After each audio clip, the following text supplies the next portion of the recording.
It may be a quarter mile, but it's no walk in the park. Drivers today go on racing around the wide turns of Kokomo Speedway. First opened in 1947, this place has an illustrious history, and still to this date is a regular feature of the World of Outlaws Sprint Cars series, but today it's the CSI Spring Series, round 4 of the season, live on the Global Sim Racing channel. My name is Ryan Jones. Joining me in the booth is Gary Weaver. Sean Ambrose behind the scenes in the director's chair for this one, and he's using cameras designed by Dougie Beard. If you want to know a little bit more about this track, well, let's take a look at our GSRC track guide.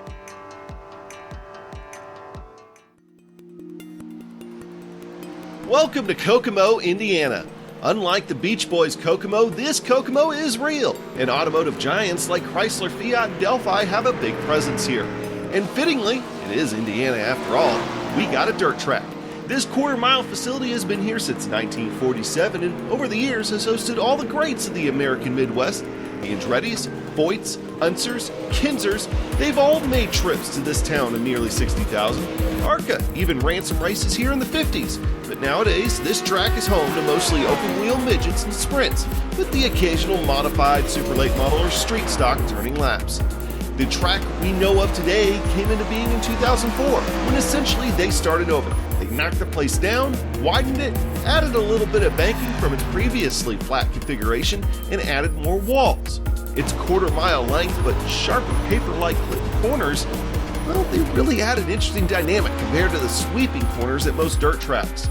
That gives you a chance to build up some speed here on these straightaways, but that corner comes up awfully fast. As the race wears on here, it'll be a challenge to keep it in the wet and get that traction down when you hammer home the throttle for those longer straightaways. Have a line picked out and get ready for that sharp corner. Things can happen very fast here too on corner entry, and if they do, you might not hit much that's soft. The only truly straight part of the track is the front straightaway. That back straightaway takes more of a D shape, so be mindful of that if you're riding a cushion. So strap in and get ready for some dirt track action here at Kokomo Speedway.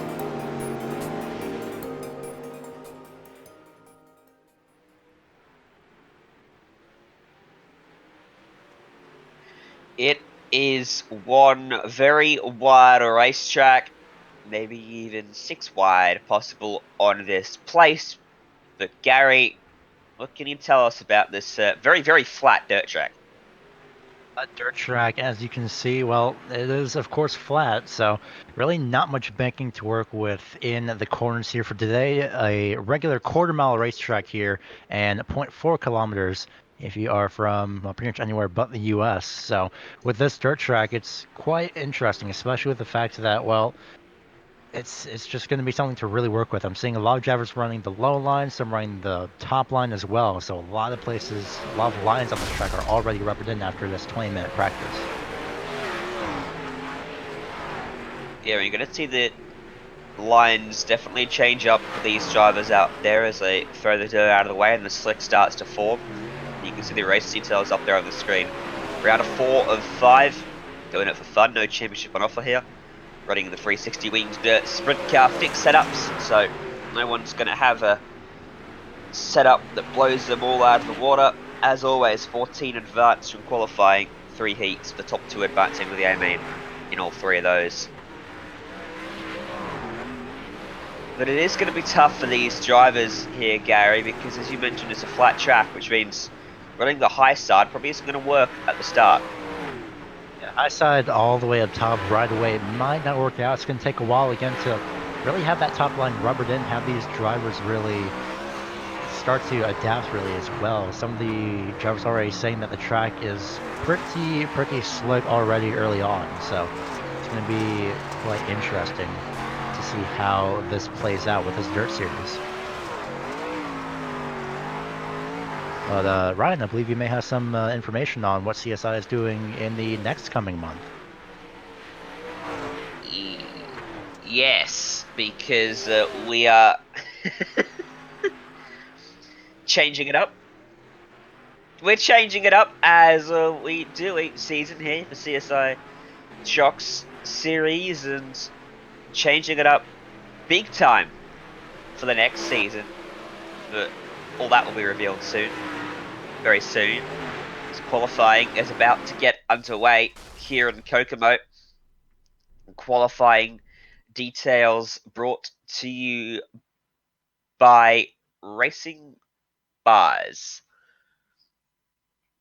the OEM manufacturer for Schroeder and Chalk Sticks torsion bars. They're telling us that it's going to be 3 laps for these drivers here, and qualifying a track state of 20% and top 14 booking their spot in the A-main. That important section is the 20% track state. So pretty much what these drivers were already working with for the most part. But of course, it does carry over by the looks of it. So it's only 4% of the track state being used in practice, apparently. And well, right now, as we take a look already, Jeffrey Denny with the fastest lap so far at timing tower. So we take a look at Hunter Crum timing tower for lap times on the left-hand side as usual. And, well, I wouldn't be surprised if we see that fast lap graphic pop up a few times as Hunter Crum rounds the corner. He'll complete his first lap momentarily. Running around the middle of the track there, Hunter was, for the time being. Lincoln Smith back in 28th, trying to run the bottom, not quite working out. Jeffrey Denny goes for a spin That's going to ruin the rest of his qualifying effort. He's currently fast to slow. Garrett Andrews, looks like he's done with his session as well. Jerry Brewer running it around in the middle, the number 14. And he's currently sits about 14th. Kenny Miller riding it up against the fence. Finds his way inside of the top 10. Currently the last car with a transfer spot is Stenzel back there in 14th.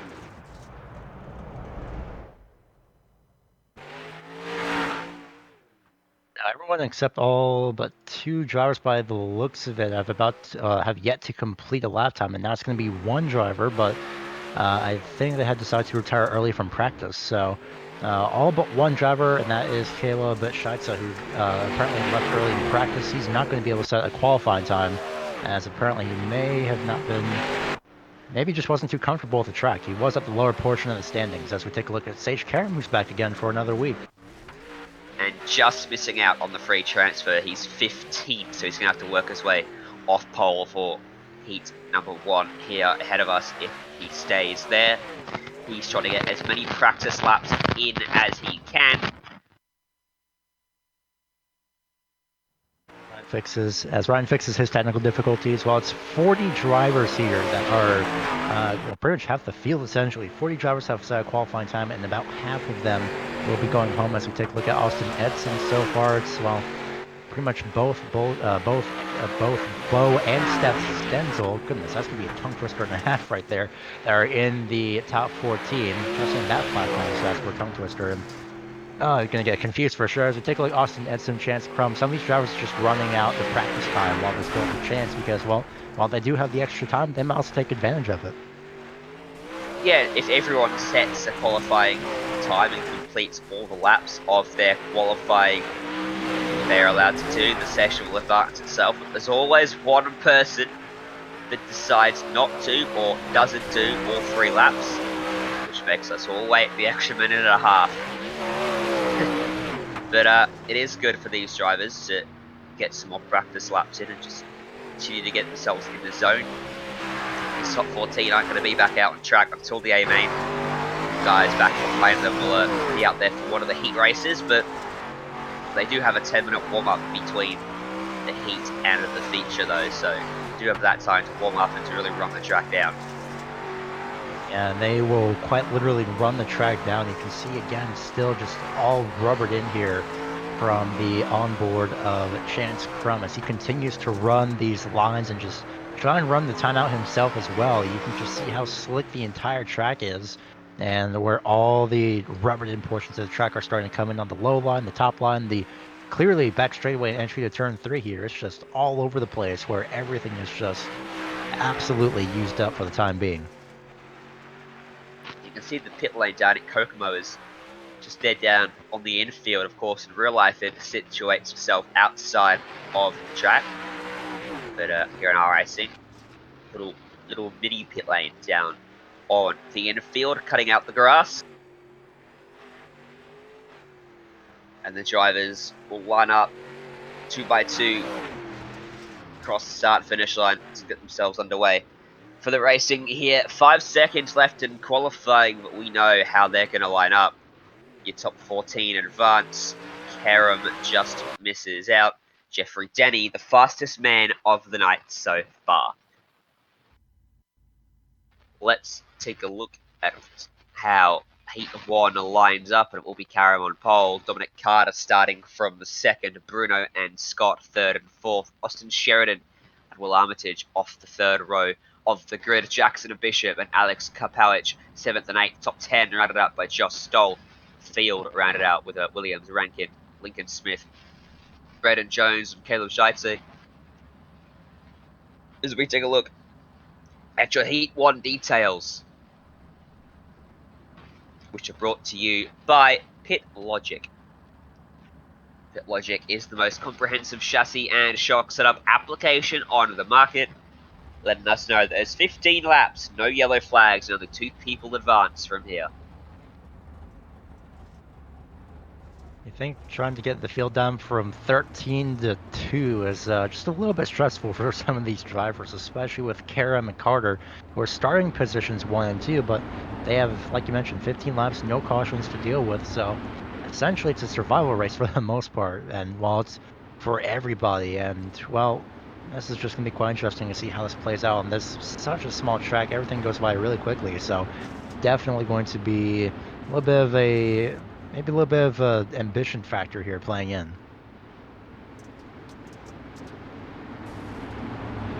Most certainly, and there's always going to be a little bit of chaos as everyone tries to be the front two. As Karam gets us underway, he was banging wheels already, and already around the man off second spot, Dominic Carter, losing a bunch of spots as a result of that. Christian Bruno now finds himself in second, down on the low side, as well as the number 1 of Sheridan. Sean Scott up top trying to make it work.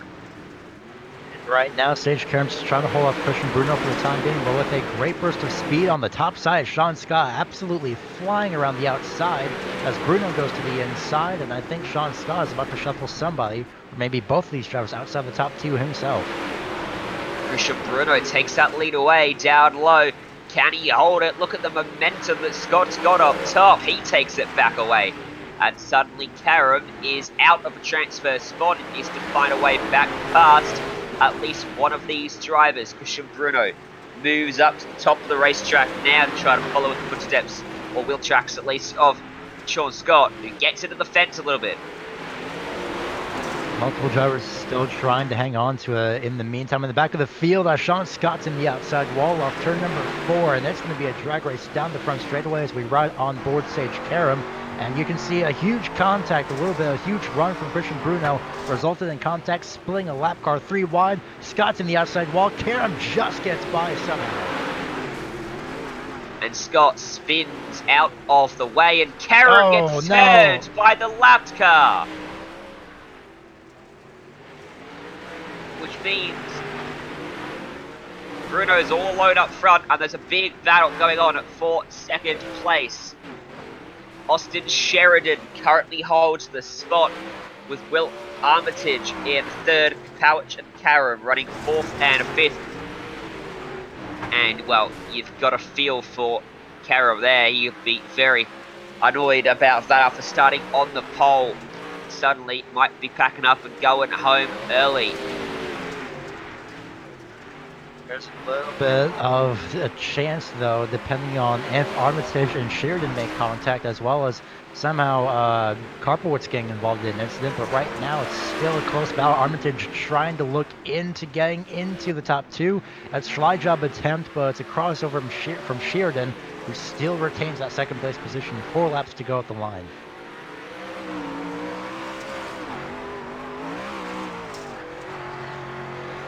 Armitage then trying to find a way by. Can he do the slide job once again? He goes down low. Sheridan up top with momentum, takes it back away, and Armitage really balked himself with that move there. You look at Christian Bruno as he rounds the start-finish line and lap traffic involved, but 2 laps to go so far. All Bruno has to do is really just be clean, clear, and concise, and he'll try and make it through. A little bit of a close moment there with Lincoln Smith. White flag for Bruno. More time around. Still close for second, but Bruno up front. No qualms for him. He will transfer in position number 1 through to the A main. Sheridan and Armitage. Looks like Sheridan wins that battle. Armitage got to pack up and go home. Sheridan goes through in P number 2. Let's move forward to Heat 2. Caleb Steising starts off on the pole. Seth Christensen alongside. Garrett Andrews and Zach Jurek behind them. Austin Edson and Reed Whitney 5th and 6th. Mason Beinhauer, Cale Kuhn 7th and 8th. Jerry Brewer, Darren Nider running out your top 10. A field rounded out by Ryan Shorthose, Kipton Stratton, and Glenn Carson. Heat 2 is brought to us by KT's Steering Service, Kevin Thomas Racing Services, Rebuilds, Repairs, and Dynos, power steering, gears, and pumps for the midget sprint car and silver crown of markets. Same as Heat 1, 15 laps, only 2 advance. I wonder if Caleb Styzik is a little bit worried now after seeing that Sage Karam started up on the pole, as well as Austin Sheardon, actually, as well as Dominic Carter, who finished apparently 10th in that last heat. So both of the drivers in the front row from Heat 1 didn't finish in that heat as well. So we'll see how this really plays out. Bruno and Shodan started from 3rd and 5th to advance. I believe, as we're skipping heat number 3, I believe it will be the 3rd place drivers now getting advanced into the feature, as it was the last time we went out here and the last time heat 3 was skipped. So we'll see if the 3rd place drivers are added into the feature race. So that'll be Will Armitage that books that spot then for heat number 2. And that means that there's just another opportunity for these drivers. Caleb Styzik taking us to the green flag here at Kokomo Speedway. Green flag in the air. We're underway for heat number 2. 4 wide for 2nd place through turn 1. They make it through, and popping up into 2nd will be Seth Christensen. About 4 wide mid-pack for, I think, 10th place. I wasn't entirely sure, but everyone just scrambling for whatever line possible as Christensen tries to hang on into the middle of these. But right now, Styzik doing a great job. 3 wides of 78 of Edsum, 76 of Edsum. Tries to go to the inside lane, just gets by for 3rd place. A little bit of contact between them. The Edson now occupies P3. Everyone trying to run him down what should be the final transfer spot. Stelzig out front with pressure from Zurich behind. Following in, here's wheel marks up on the top side of the racetrack. In the background, Christensen just got a little piece of the fence in his pursuit of P3.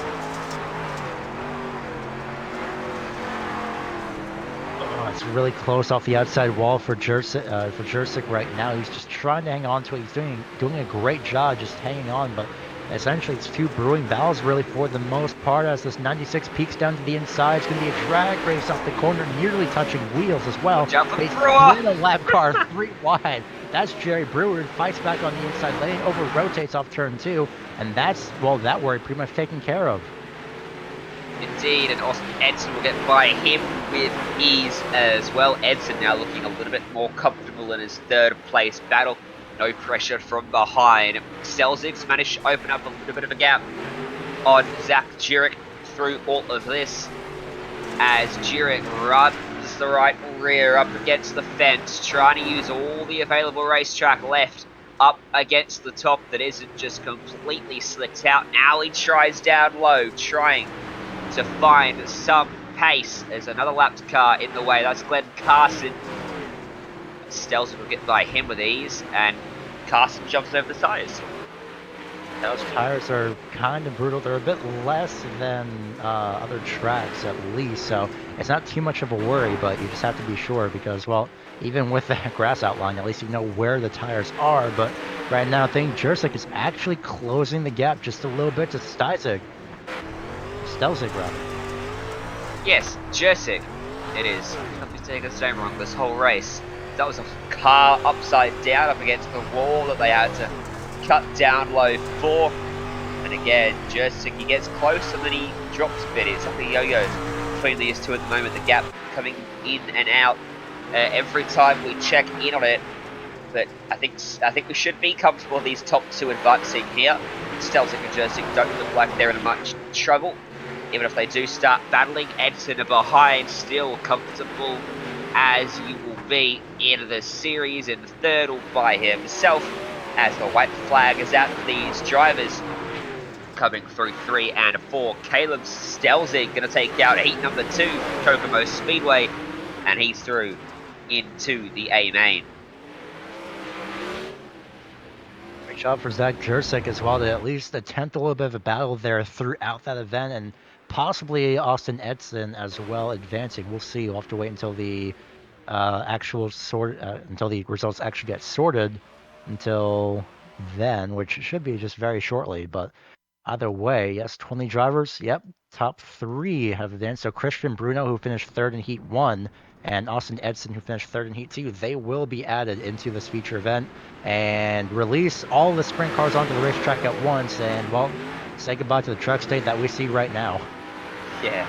Thank you as well to Sharp Advantage Safety Products. Sharp Advantage Safety Products, they specialise in building the most professional, custom fit, high impact, safe seat inserts that are designed to be used in the standard aluminum or carbon seat chosen for the manufacturer of your choice. Their heat cut short, but we got you here. We still give you all the sponsor leads you want. Young's Global Silver Racing Channel. 4 minutes of warm up. And before we go ready for VA main, the warm-up just got skipped. We're going straight through to the feature, and I can't say I'm disappointed with that, because it means we go straight through to the race here. Let's have a look at the grid.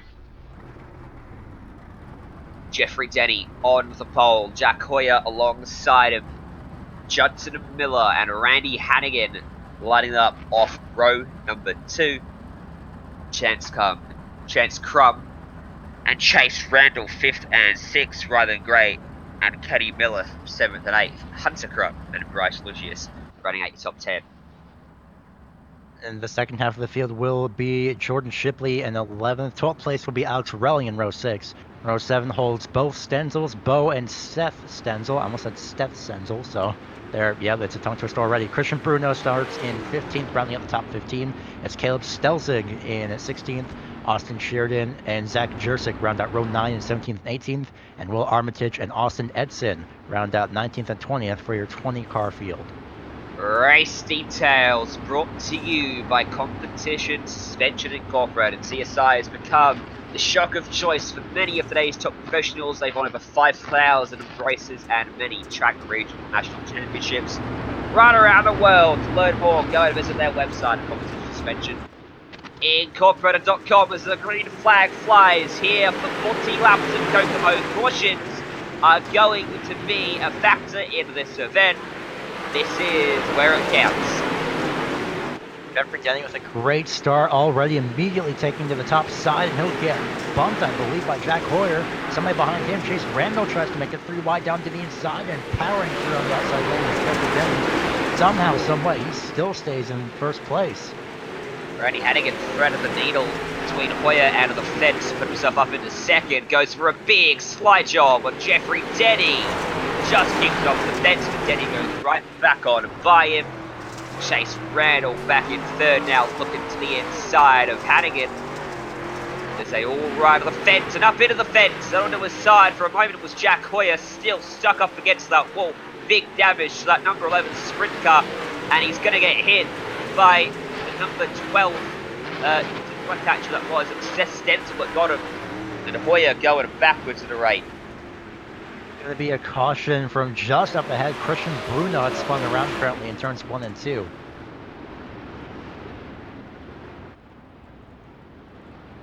Number 33, unfortunately, having a little bit of trouble. I think he got tagged entering turn number 1. So see a replay here up on your screen.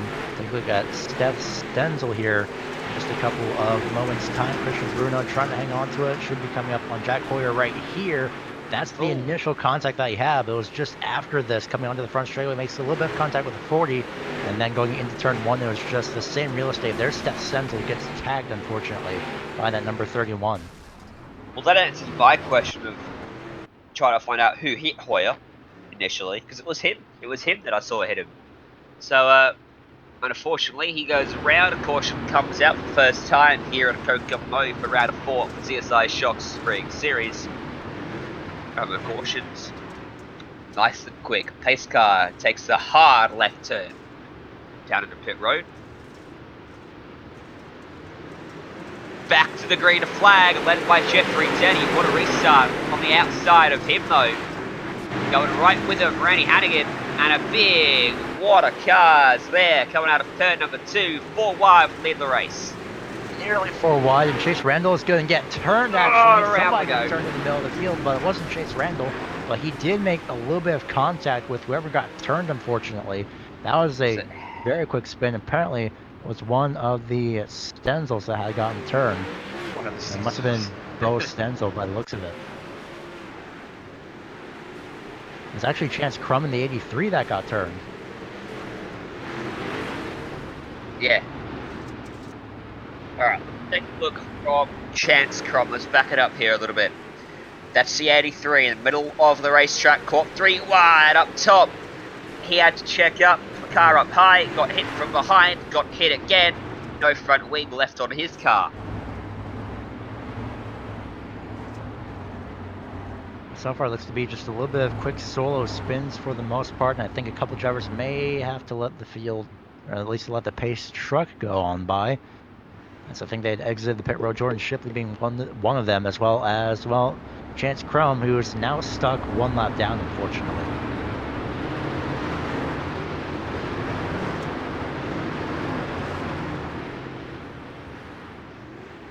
The lights were out momentarily, but with Chance Crum having to let the field by, he had to slow down. And Larson decided, well, we're going to delay the caution here just to make sure and to be safe. So right now, it should be lights out this time by, and maybe not, as Chance Crum apparently is getting a wave around from race control themselves. Lights do go out, he'll wave around down on the bottom of the track. And he'll be followed as well by Zach Jursic. But Jursic didn't get a wave around, so he has to wait and hope that he either gets it or else let the field go. We're going to go back to the green flag here, led by Randy Hannigan. There'll be a penalty coming Jursic's way for passing the field, as up top it's Hannigan leading Kenny Miller and Bryce Lachias there in third. Miller looks to be inside now. Hannigan up top, Miller trying a slide job attempt, and with the great crossover as Hannigan back down to the inside, and he'll use the top side to his advantage as much as possible, using that forming berm as well up top, just trying to keep that left side, that right rear tire on that low curve as well.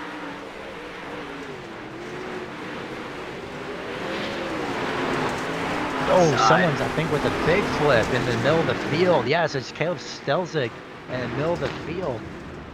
Caution is out with a multi-car incident. We'll take a look at the replay here. That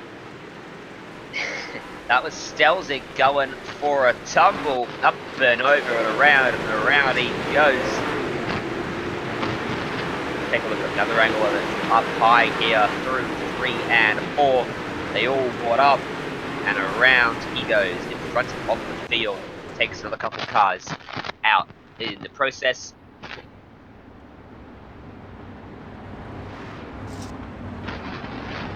Two cars caught right in front of the leaders here. They'll get their lap back. That is Christian Bruno and Bo Stenzel himself. Jeffrey Denny's dropped now back to 5th place after being on pole and off the lead for the first couple of restarts. Bryce Pierce has done pretty well as well, just in front of him, to get himself up from 10th to 4th. That is the new for Jeffrey Denny now. And he's going to find a way somehow back to the front of this field.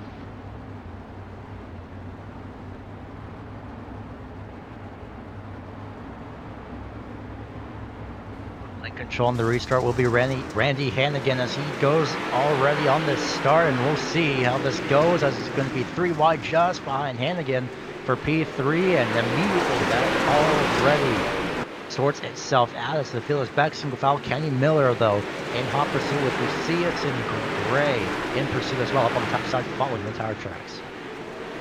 See Jeffrey Denny looking down low, going backwards now for him, as Hannigan under all sorts of pressure still from Kenny Miller, who goes down to the inside, trying to pull that slide job move to move up in front, and Hannigan had to check up just a bit, but he was able to take momentum and get back on and by him. Almost worked that time for Miller. Bryce Lacius trying to run the very low line around on this racetrack as well. Might be losing a bit too much momentum down there at the moment though, as now he's going to lose out to Hunter Crum around the top side of the racetrack. And Lacius might need to migrate back up to that high line against the fence. Yeah, it's heard in motorsports where you think the inside lane is always the fastest lane. Well, not in this case, not at all. You need all of the momentum possible, and really the only line that's taking that momentum and using it is that top side. We've seen a lot of people slide up off the corner, and a huge slide shot from Lucius, and a huge contact with Ryland Gray. Nothing major, but it was a hard shot off turn number 2, and Gray trying to sort himself out in the midst of battling with Miller, and another driver involved and as around well. they go. And a caution will come out as a result of Big Blue Boy going for a bit of a spin up against the fence. Did you see who that was, Gary? Apparently it was just Steph Stenzel that just spun off the corner. That may have been the cause of the caution by the looks of it. We'll take a look at the replay. This says Stenzel. Stenzel's not having a great night tonight. Just in front of car on the fence. He follows in sympathy, and around he goes in front of a few more. And ends up doing a pretty good job. Nope. Where you going, Seth? He tried to keep his foot in it, and then he got stuck, it looked like, on the outside of the racetrack. If I do remember correctly from the last time I tried the 360 wing and sprint cars, I believe they do stall out, and really, since they are a push start vehicle, really you have no chance at starting it back up again. Yeah. Exactly right. Cautions are nice and quick here tonight, aren't they? Lights out of the pace car. We're going to go back green. Randy Hannigan, Kenny Miller, your front row once again. Bryce Gears and Hunter Crumb. Look at him behind them. As we go back green, everyone to the inside for the restart this time. As a good restart for Hannigan, but here comes Miller with the momentum. Down low once again. Can he make it work? Slides up. Hannigan loses the lead. He had to check up. Now he's going to try the slide job to take it right back away. Miller going to look for the crossover. Gets it in the back of him. Contact with lead. And here comes up top Hunter Crumb from out of nowhere. It's going to be a spin in the back as it's just about to be 3 wide for the lead. We're going to have to wait and see where everyone sorts themselves out here from the caution. They wrecked behind. We're going to have a look at Armitage here. He may have been involved in it. And that is Armitage getting up into the car up high. Setting them both into a spin. Yeah, just coming Miller up into there. that out of nowhere. Just no reaction time from Miller there, unfortunately, as well. That's who the car, that's the secondary car that had made contact as well. Man, a lot of bad luck apparently today, but apparently the restart is going to be Kenny Miller, Hunter Crumb, and Randy Hannigan. Hunter Crumb from out of nowhere on that run. And he's going to have quite a few laps to do so to get into the lead. Right, let's go back green again. This will be the final restart, I think. We need to stay green to get a green flag finish here. Miller and Crumb off the front row. Back to the green flag in Kokomo. Final time today. Good restart for Miller. Crumb chases him down up top. Hannigan trying to prevail in third. Caution straight back out. And that might put us under yellow flag for the end of this race. 3 laps to go and the pace truck is out. That might be it. It was just a quick spin, nothing really too major. It was just a quick slide spin and the momentum was a bit too slow for a couple cars. So really nothing too major, a little bit of contact, but now all eyes are going to be on the pace truck. But again, unless the lights go out this time, which I highly doubt they will, and they will not, I should say. Well, if they don't, that might be it. That's it then.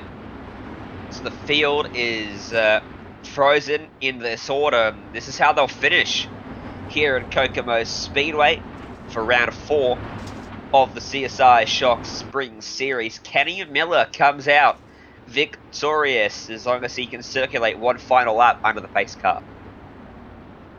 It's going to be the easiest cruise to victory here for Kenny Miller. All he has to do is just stay at the speed, don't pass the pace truck, and problems will not arise. So congratulations to Kenny Miller. I'm still surprised at Hunter Crumb from, actually, these drivers started 8th and 9th respectively. They're going to be finishing 1-2. They drove through the field very nicely considering there wasn't many long runs. Cautions punctuating pretty evenly throughout the race. We'll go to a break here on the Global Sim Racing channel. When we come back, we'll have results and hopefully some interviews after the break.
Sim Racing channel. There is your victor here at Kokomo Speedway.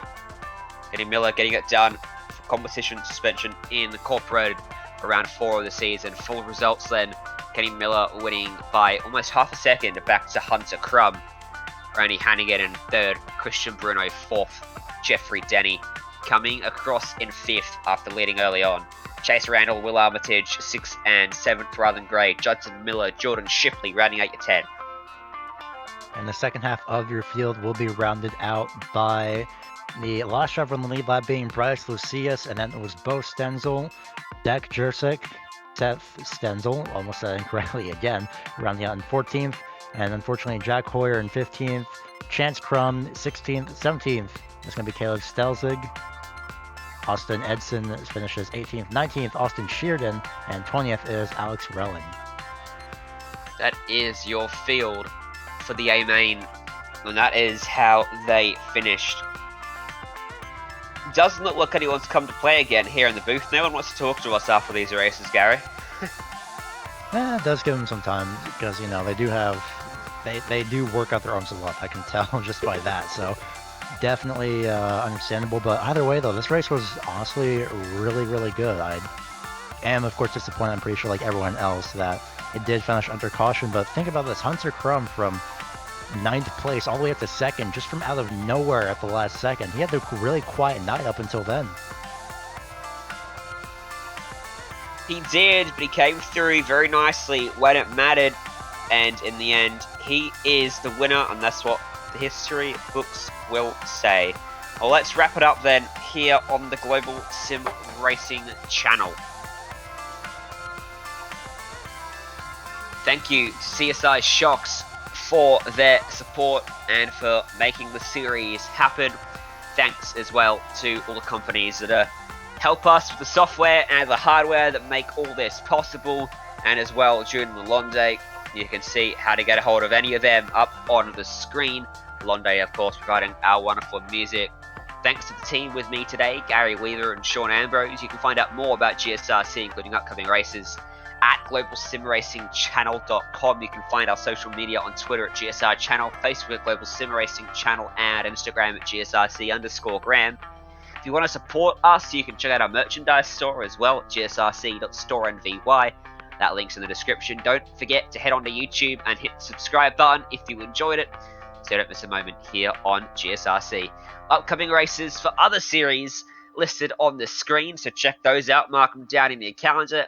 In an hour or so time, we're going racing at Talladega for the Precision Racing League Truck Series. Make sure you come back for that. From all of us here on the booth, thanks for joining us, and until next time, race clean and race hard, and we'll see you on the track.